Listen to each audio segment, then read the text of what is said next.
ઉપયોગિતાની તમે વાત કરો છો, હું તો એમ કહું છું કે ઉપયોગી નહીં, જે છે એનો સ્વીકાર તમારે કરવો પડશે. મેં હાલ તમને સ્પષ્ટતા કરી કે તમારે આ સત્ય સનાતન સ્વીકાર્યા વગર છૂટકો જ નથી, તમને પસંદ હોય કે ના હોય.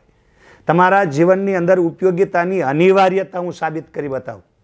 સનાતન ધર્મની અનિવાર્યતા હું એટલી આમ સચોટ રૂપે સાબિત કરી બતાવું કે એને સ્વીકાર્યા વગર છૂટકો જ નથી. સનાતન સત્ય એટલે વિરાટ, વ્યાપક, સર્વત્ર. આજે હરેક વ્યક્તિ જીવે છે, શ્વાસ લઈ રહ્યો છે, તો શ્વાસ કોણ નથી લેતો? તો સ્વીકારવું જ પડશે. અને શ્વાસ તમે હું લઈ રહ્યા છીએ તો એનાથી સનાતન ધર્મ એમ કહે છે કે પ્રાણ ચાલે છે તો વ્યક્તિને ભૂખ લાગે છે, અને એ ભૂખ લગાડતો નથી, એની મેળ લાગે છે.